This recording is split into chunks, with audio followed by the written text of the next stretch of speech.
मेरी माँ या घर की बूढ़ी महिलाओं द्वारा बताई गई इन महाकाव्यों की कहानियां हैं, जैसे यूरोप या अमेरिका में एक बच्चा परियों की कहानियों या रोमांच की कहानियां सुन सकता है। मेरे लिए था, उनमें साहसिक और परी कथा तत्व दोनों। और फिर मुझे हर साल लोकप्रिय ओपन एयर प्रदर्शनों में ले जाया जाता था जहां रामायण की कहानी का अभिनय किया जाता था। एक, इस मार्ग के लेखक एक चिंतनशील मनोदशा में हैं। बी, एक याद ताज़ा मूड। सी, एक सैरेटिकल मूड। डी, एक आत्मनिरीक्षण मूड। महाकाव्य हैं। ए, लंबी ऐतिहासिक कहानियां। बी, उत्कृष्टता के काव्य कार्य। सी, पौराणिक नायकों के कारनामों की लंबी कथात्मक कविताएं। डी, राष्ट्रीय इतिहास के लोकप्रिय संस्करण।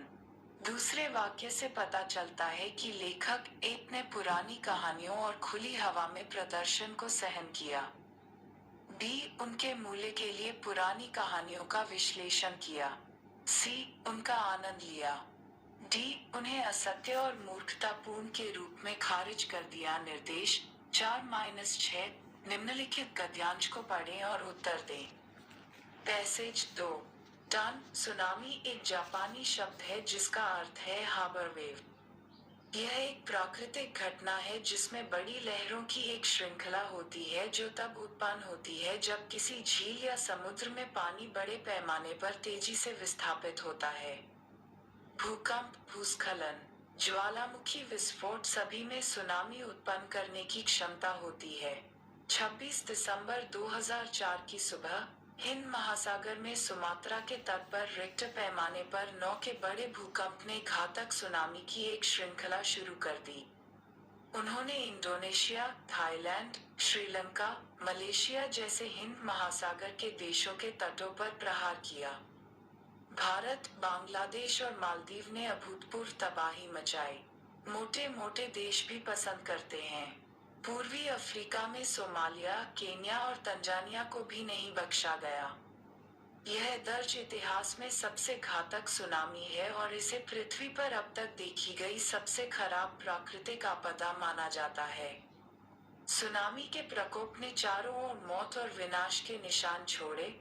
लगभग 3 लाख लोग मारे गए और लाखों लोग बेघर और लापता हो गए। कई लोग जीवन भर के लिए अपाहिज हो गए। अकेले इंडोनेशिया में मरने वालों की संख्या 1,70,000 से अधिक, श्रीलंका में 38,000 और थाईलैंड में लगभग 5.000 थी। मरने वालों में ज्यादातर स्थानीय थे, लेकिन सैकड़ों विदेशियों की भी मौत हो गई, जिनमें ज्यादातर थाईलैंड के फुकेट में थे। भारत में लगभग 19,000 लोगों ने अपनी जान गंवाई। कहीं कहीं लहरें 50 से 60 फीट तक ऊंची थीं। कई जगहों पर गांवों का सफाया हो गया, नावों और वाहनों को पेड़ों पर फेंक दिया गया। एक भारतीय वायुसेना।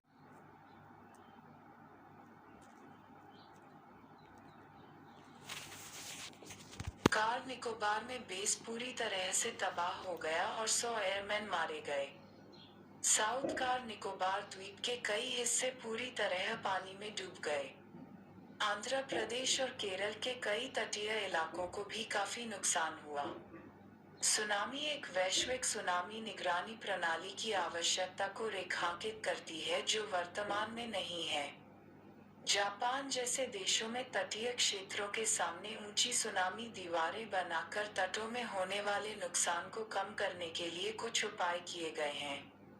जबकि विज्ञान ने प्रकृति पर कई तरह से विजय प्राप्त की है, 2004 की सुनामी साबित करती है कि इस असमान लड़ाई में प्रकृति सर्वोच्च है।